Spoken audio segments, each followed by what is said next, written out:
Our story unravels the tension that erupts when a seemingly routine day descends into chaos, revealing hidden identities, treachery, and shocking twists around every corner. Prepare yourselves for an unforgettable narrative that pits law enforcement against one another, fueled by pride, secrecy, and prejudice. So fasten your seatbelts for a high-stakes adventure that showcases the ultimate fight for justice and the swift, decisive power of retribution. Before diving into the story, if you're new here, don't forget to subscribe and hit that notification bell so you never miss the latest stories. If you're excited about this story, let us know. If you enjoyed the video, press 1. If not, press 0. Your feedback really inspires me to gather more uplifting and meaningful stories.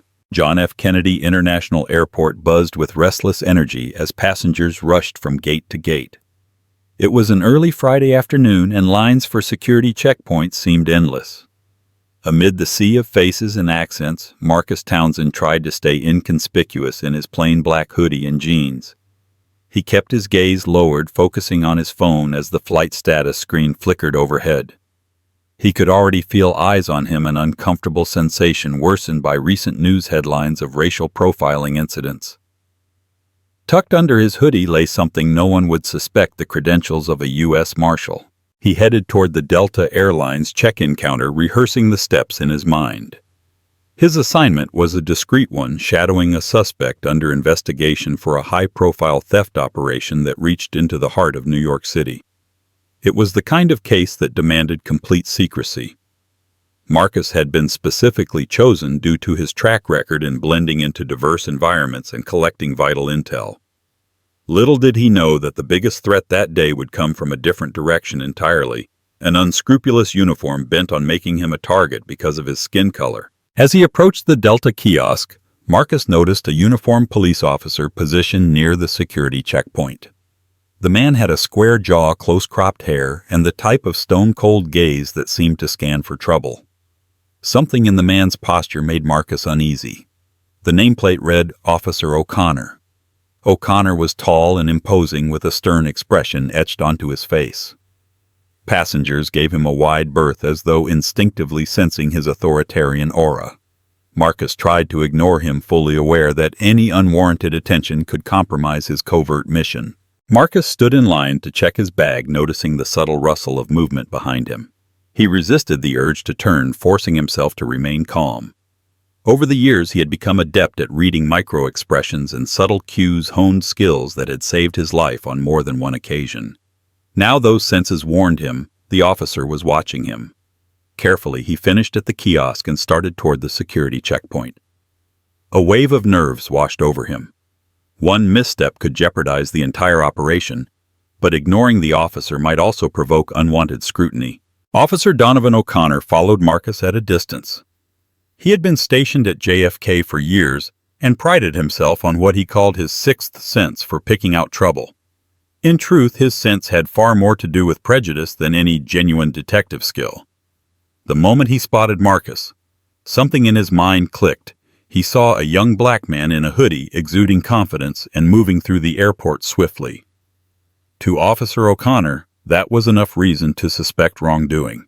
He had no idea that Marcus was not the target he believed him to be. Marcus handed his ID to the TSA agent and slipped off his shoes for the scanner. He felt O'Connor's gaze burning into his back. His instincts urged him to remain steady, keep breathing normally, and stay alert. Sure enough, just as the agent cleared Marcus and motioned him through, Officer O'Connor stepped forward. "Hey, you!" He barked loud enough for everyone in line to hear. People turned to watch, a murmur of curiosity spreading.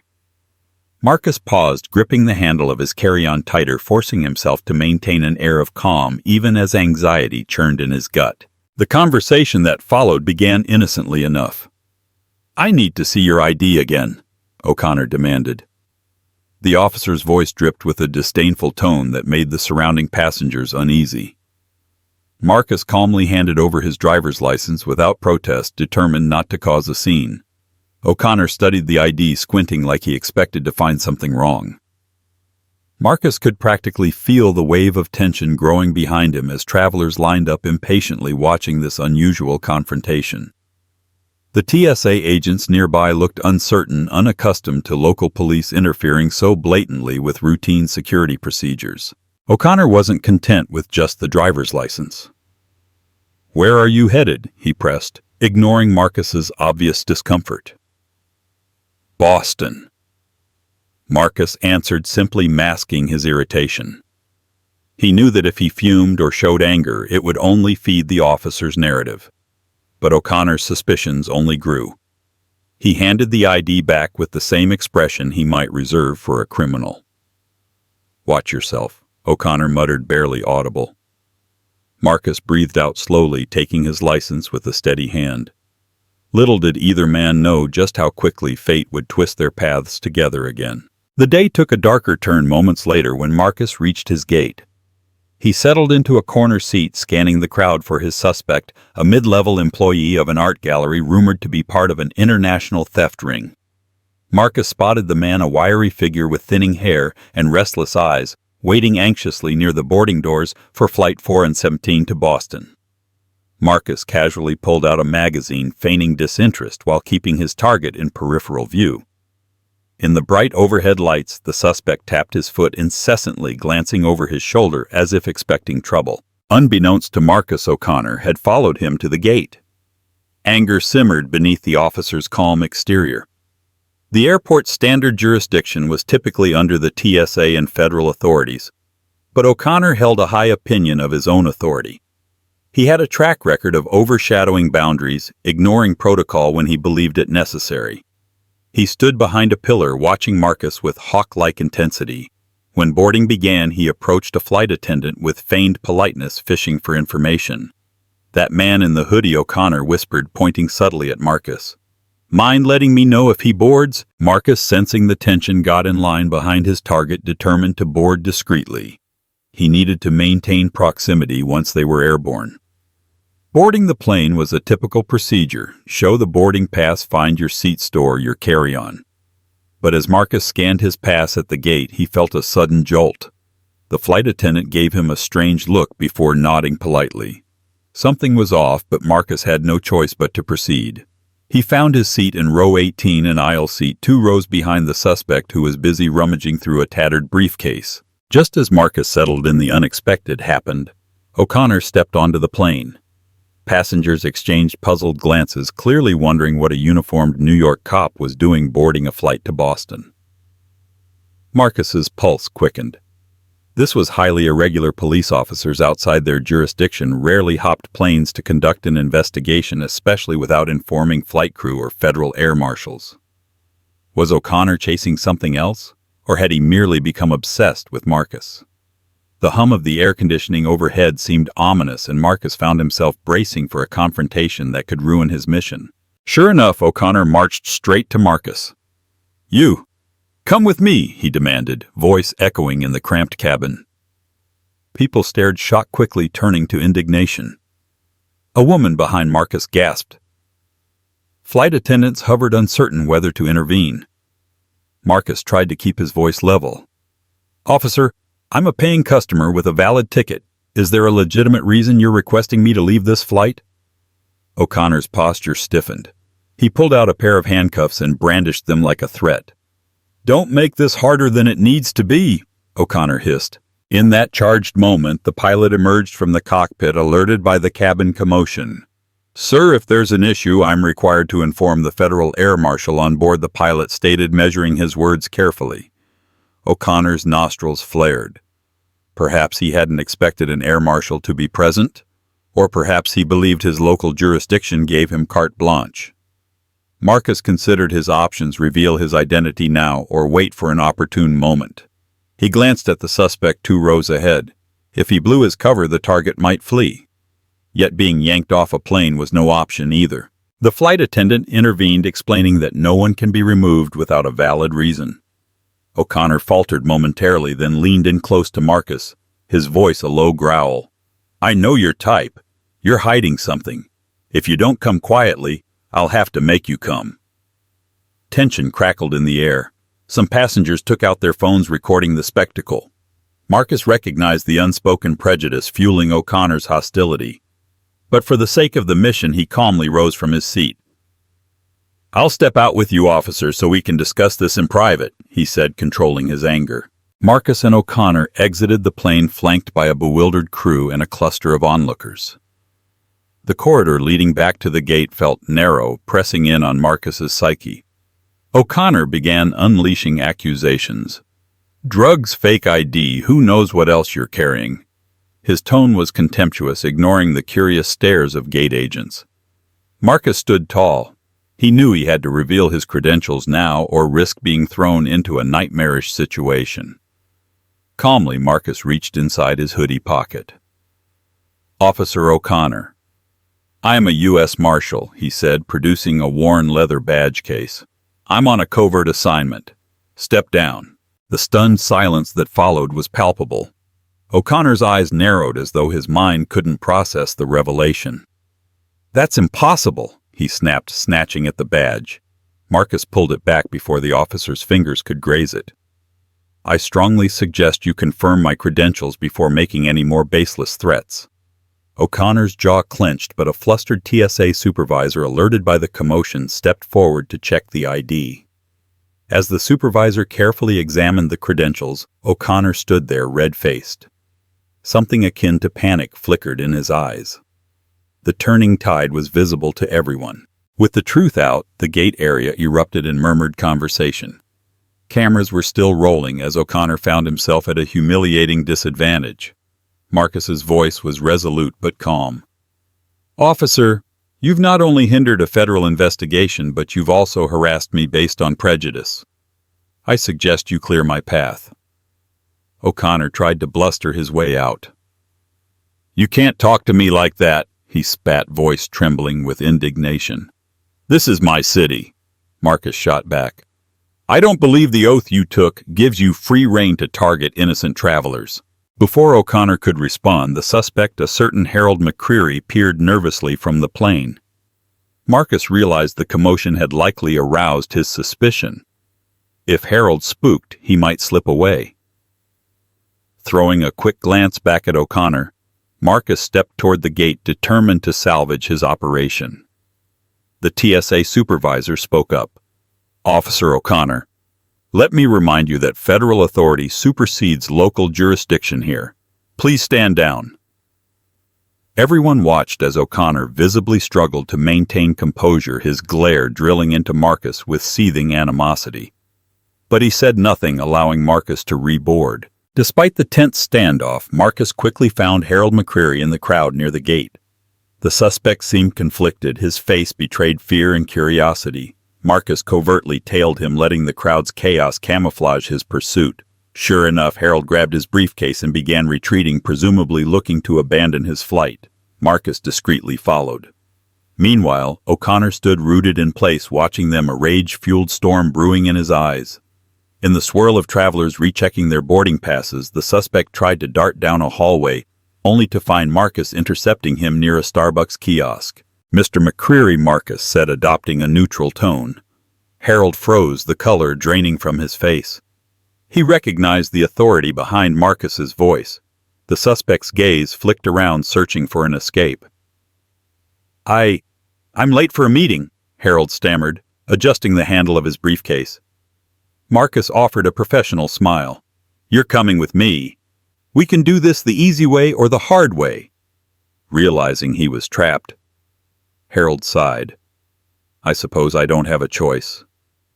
Marcus's hand hovered near his concealed holster just in case. "No, you don't." As Marcus prepared to escort Harold for questioning, he saw a flash of movement to his left. O'Connor was back, stalking forward with renewed fury. "This is my jurisdiction," he growled, shooting a furious glare at Marcus. "Your jurisdiction ended the second you illegally detained me," Marcus retorted, leveling a firm gaze at the officer.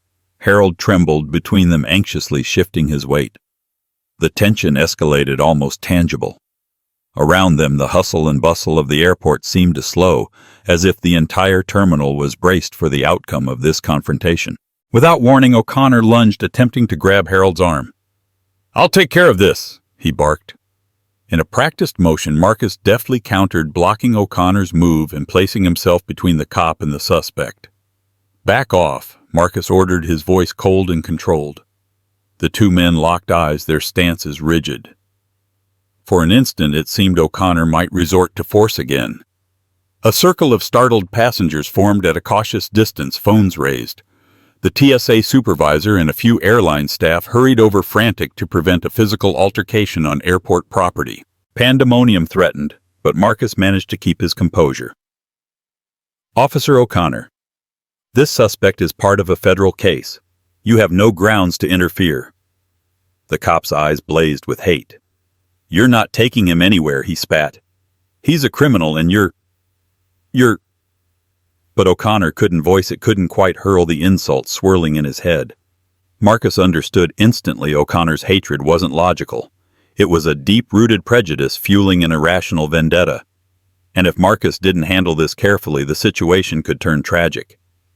He glanced at Harold, whose face was now sheened with sweat. Marcus had little time to weigh his options.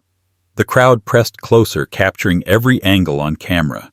He made a decisive move, pulling out his badge and ID in one smooth motion, holding them up for everyone to see. "I am Marcus Townsend, Deputy U.S. Marshal. This man, Harold McCreary, is under federal investigation. Officer O'Connor has no authority over my investigation. Please clear a path." The murmur among the onlookers grew into a chorus of disbelief, condemnation, and shock. A visible wave of support shifted in Marcus's favor. Meanwhile, O'Connor fumbled for words, his face turning a deep shade of crimson. Right then, 3 uniformed Port Authority officers arrived on the scene. Their presence promised much-needed neutrality. One stepped forward, clearing his throat. "We've received reports of an altercation. Everybody, let's remain calm." Marcus turned to them, showing his credentials. "I'm Deputy U.S. Marshal Townsend. This suspect is in my custody. That man," he said, pointing at O'Connor, "has repeatedly harassed me, threatened me, and obstructed a federal investigation." A hush fell. The Port Authority officers exchanged looks, clearly aware that if the allegations were true, O'Connor had stepped far out of line. O'Connor, still fuming, tried to salvage his stance. "He's suspicious. He refused to comply with my questions." One of the Port Authority officers calmly asked for O'Connor's own badge and any documentation supporting his pursuit. O'Connor, his bluster fading, produced his NYPD credentials. "I received a tip. He lied about a potential drug trafficker matching his description." The officer studied O'Connor with a skeptical eye. "This is a federal matter and you've acted without coordination. You know protocol." It was a polite, measured response that masked the underlying disapproval. Marcus took advantage of the moment. "I have a valid warrant for Harold McCreary. I intend to secure him and proceed with my investigation. As for Officer O'Connor, I want his conduct documented and reported." The atmosphere was electric. The surrounding passengers, having initially gathered in curiosity, were now invested in the outcome. Their phones were still out, capturing every word. Some began whispering about racism overreach and the tension in the air. O'Connor stood as though tethered to the spot, consumed by anger, yet too cornered to make another reckless move. The lead Port Authority officer nodded, stepping closer. "Mr. McCreary, I need to confirm Deputy Townsend's claim." Marcus produced a sealed envelope from the U.S. Marshal's Service. The officer read through the documentation carefully, eyes scanning each line. Finally, he looked up and motioned for Harold to step aside. "Let's get you processed and you'll be handed over to the correct authority." Harold complied, resigned. Marcus breathed a subtle sigh of relief, though he kept a close watch on O'Connor, who seemed a coil of raw tension ready to snap at any moment. With the suspect in custody, Marcus felt a surge of victory and caution. He knew bigotry could manifest in unpredictable ways. The presence of so many witnesses and cameras had undoubtedly forced O'Connor to restrain himself. But if O'Connor found a way to exact revenge later, it could be devastating. Marcus accompanied the Port Authority officers and Harold through a security door, leaving the gawking crowd behind. O'Connor left at the gate, fumed silently. A flight attendant whispered, "Serves him right," echoing a sentiment that many onlookers likely shared. Down a back corridor, the Port Authority officers verified Marcus's credentials. Protocol demanded they confirm authenticity with the Marshal's service. The call was swift, and the result crystal clear. Marcus was exactly who he said he was. Satisfied, the officers apologized for the inconvenience. "We'll escort Mr. McCreary to a secure holding room until you're ready to transport him," one officer offered. Marcus nodded, grateful for professional cooperation. In the cramped hallway, he phoned his superior to give an update, making sure the fiasco with O'Connor was on record. The response was immediate. "We'll handle it," his boss assured him. When Marcus emerged from the restricted area, he found O'Connor lingering by a vending machine, eyes flicking up as soon as Marcus appeared. The crowd had dispersed, but the tension remained. Marcus tried to walk past without engagement, but O'Connor blocked his path. "You think you've won?" O'Connor's voice was low, each word brimming with bitterness. Marcus fixed him with a stoic look. "This isn't about winning. It's about doing my job, protecting the public and ensuring justice. You let your prejudice drive you to break protocol." O'Connor sneered. "You don't belong here," he spat, voice trembling with rage. Marcus felt a flash of anger. He'd encountered racism before, but it never got easier. "I belong anywhere I have a right to be," Marcus said, steel in his voice. "I took an oath to serve this country. Nothing you say can change that." O'Connor stepped closer. Marcus refused to back down. "You've jeopardized an entire federal operation," Marcus warned. "You're lucky you're not in cuffs." O'Connor's scowl deepened. For a moment, Marcus thought the officer might lash out physically. But then, the same Port Authority officer reappeared, stepping between them, a look of grave seriousness on his face. "Officer O'Connor, we need to speak the Port Authority," officer said firmly. O'Connor turned, bristling. "What?" The officer took a breath. "We've consulted with the NYPD Internal Affairs Bureau. Due to multiple complaints and your conduct today, your precinct has been notified. You're to surrender your badge pending an investigation." The announcement echoed through the corridor like a cannon shot. O'Connor's eyes went wide. All his fury, all his posturing suddenly collided with the reality of an official inquiry. "What?"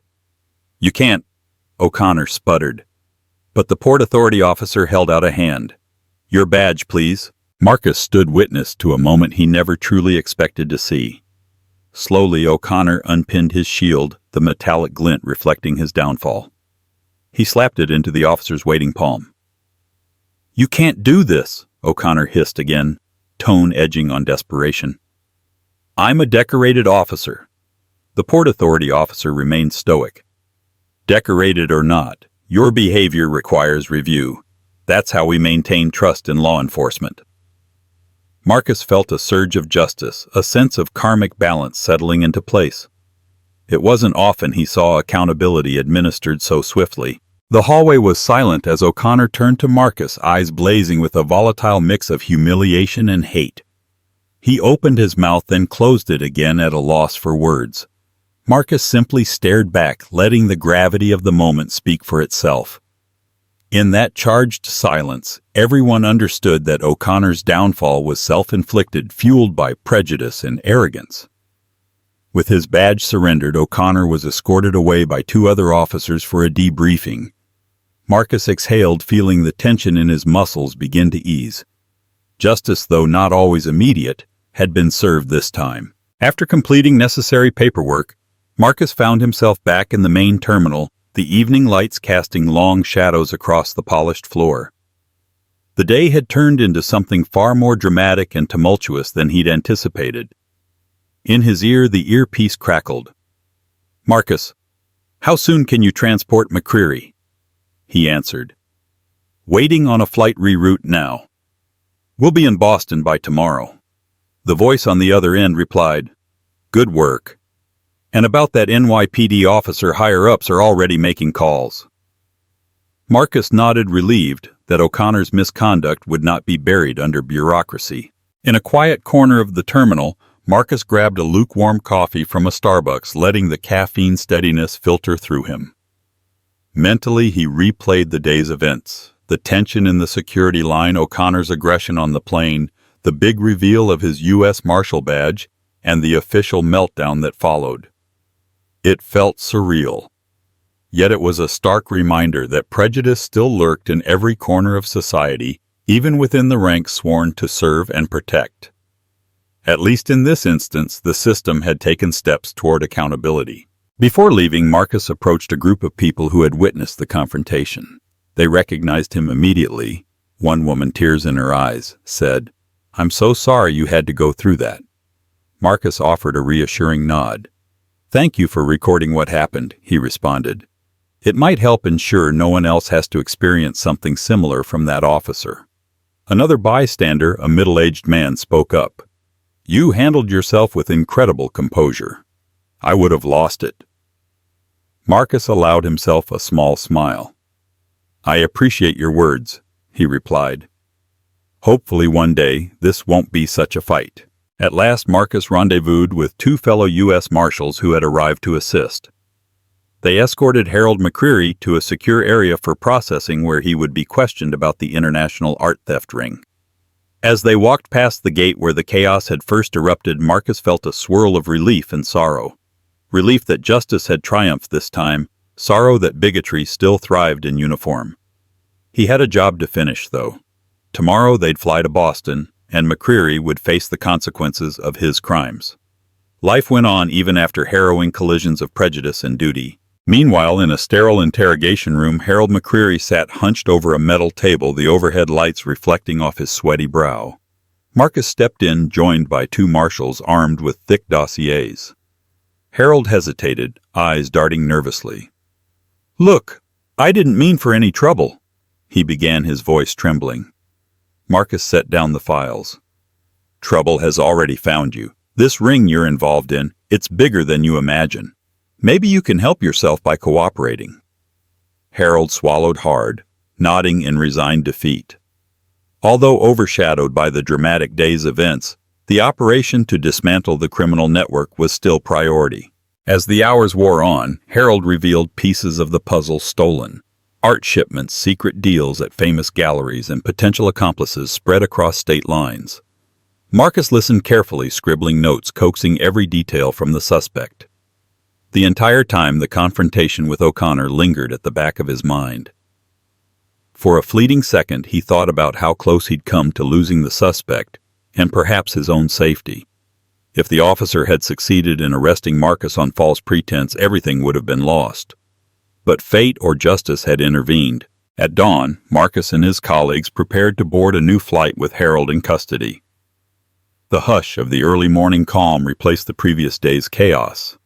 Marcus stared out the airport windows at planes taxiing under a pale sunrise. His phone buzzed a text from Internal Affairs. "Thank you for your cooperation. We will be in touch." He tucked the phone away, a sense of relief coursing through him. He hoped O'Connor's downfall would serve as a cautionary tale for anyone else who believed prejudice could override professional conduct. This time, boarding the plane was uneventful. No suspicious stares, no sudden confrontations. Marcus flashed his Marshal ID to the gate agent, and Harold was discreetly escorted onto the aircraft. Settling into his seat, Marcus allowed himself a moment of calm reflection. The hum of the plane's engines was oddly soothing. He realized the day's events had left him mentally exhausted. Yet he felt a powerful sense of resolve. Racial profiling was an ugly reality. He had encountered it too many times. But in moments like this, exposing bigotry and protecting justice, he knew he was on the right path. 2 hours later, they touched down at Boston Logan International Airport. Marshals from the local office awaited them, ready to take Harold into custody. On the jet bridge, a tall, no-nonsense marshal greeted Marcus with a firm handshake. "Good work," she said, glancing at Harold, who stood with slumped shoulders and forlorn eyes. Marcus nodded. "He's all yours now. He's been somewhat cooperative so far. Let's hope he keeps talking." Harold lifted his head just enough to meet Marcus's gaze. A flicker of regret passed over the suspect's face, though he offered no parting words. With the primary mission nearly complete, Marcus found a quiet spot in the airport to phone in his final report. He updated his superiors on Harold's custody, the new leads in the art theft ring, and the fiasco with O'Connor. His boss's voice on the other end carried a certain satisfaction. Video of that confrontation is all over social media, she said. Internal Affairs is taking a special interest. Expect a follow-up soon. Marcus pinched the bridge of his nose, a wave of relief mingling with exasperation. Let's hope it leads to genuine reform, he replied. Days later, back in New York, the internal investigation into Officer Donovan O'Connor gained momentum. Statements from Marcus, the TSA supervisor, Port Authority officers, and numerous witnesses painted a damning picture. Social media erupted with public outcry condemning O'Connor's behavior. Cell phone videos had gone viral, capturing the entire confrontation. The NYPD found itself in a firestorm of criticism, pressured to act swiftly. O'Connor's past complaints and disciplinary warnings resurfaced, unraveling a history of racially motivated stops and intimidation. This time he couldn't talk his way out of it. Marcus watched from afar, his mind focused on the unraveling art theft ring. Still, the weight of the O'Connor confrontation occasionally gnawed at him. He'd always known bigotry was pervasive, but it stung more when it came from someone wearing the same uniform Marcus had spent his life respecting. Over a phone call, his boss provided updates. O'Connor was temporarily suspended with a strong recommendation for termination. He won't terrorize anyone else under color of law, his boss said. Marcus allowed a small breath of relief. Karmic retribution indeed. Despite the personal victory, Marcus recognized the bigger picture. Accountability for one bad cop was not a cure-all. But each instance of justice served could become another brick in the path toward meaningful change. That evening, after a long day of unraveling leads on the art heist, Marcus returned to his modest apartment. He sank onto the couch, letting the day's stress drain away. The hum of city traffic buzzed outside his window. He thought back to the tension in JFK's terminal, the risk of physical harm, and the frustration of enduring repeated harassment for simply existing in his own country. He wondered about the next time he traveled, the next time an officer might judge him solely by his appearance rather than his character. But for now, at least one prejudiced cop had tasted the consequences of his actions. Perhaps that served as a warning to others. The phone rang, his mother calling to check in. She had seen the viral video on the local news. Her voice trembled with concern. "I'm okay, Ma," he reassured her. "Got the suspect. The officer is facing consequences. Don't worry." He could almost feel her sigh of relief through the phone line. Weeks passed, and the case against Harold McCreary blossomed into a wider federal operation. Several more arrests followed, leading to the recovery of stolen artifacts from museums worldwide. Marcus's team worked tirelessly, traveling between cities, coordinating with Interpol, and building a bulletproof case. Each success reminded Marcus of his original mission that fateful day at JFK. Fate had led him to unmask not only a criminal, but also an officer whose vile racism threatened the very justice system O'Connor had sworn to uphold. When the final day of the McCreary trial arrived, Marcus was present in the courtroom, seated in the back, among rows of silent observers. The verdict: guilty on multiple counts, including conspiracy and grand larceny. McCreary's sentence would be substantial. As the gavel struck, Marcus felt a wave of closure. Yet his mind drifted momentarily to O'Connor, who was undergoing his own hearing with Internal Affairs. Marcus had submitted a formal statement, but had not attended in person. Sometimes the best way to combat injustice was simply to shine a light on it and let the truth do its work. A few days later, the ruling came down. Officer O'Connor was officially terminated from the NYPD and faced possible civil lawsuits from previous victims of his discrimination. News outlets covered the story with fervor. Activists demanded deeper reforms and an audit of all O'Connor's past arrests. For Marcus, it felt like the final piece of closure in a saga that began with a hateful glare and an unjustified threat in an airport line. He read the news updates, calmly acknowledging that in this instance, the system had produced a fair outcome, though not without relentless public pressure and the undeniable video proof. On the last evening of that tumultuous chapter, Marcus found himself in Boston, seated at a small cafe near Copley Square. He sipped a cup of herbal tea, enjoying the crisp autumn air. His phone chimed with a message. "All final loose ends tied up. Great work. See you back in New York soon." Marcus placed the phone down, allowing himself to savor the moment of peace. He reflected on how easily everything could have been derailed by O'Connor's prejudice. But justice had prevailed, giving Marcus a renewed sense of faith in his duty and a lingering hope for progress in America's fight against racism. Thank you for joining us on this intense journey where a determined U.S. Marshal overcame not only a dangerous criminal, but also a fellow officer consumed by bias. Through unexpected twists and a fateful clash at JFK Airport, justice ultimately triumphed. We hope this story shed light on the importance of accountability within law enforcement and the resilience of those committed to doing what's right. If you found this tale gripping, please like this video and share it with friends who love a powerful, suspenseful narrative. Don't forget to subscribe for more stories that explore justice triumph and the spirit of true heroism.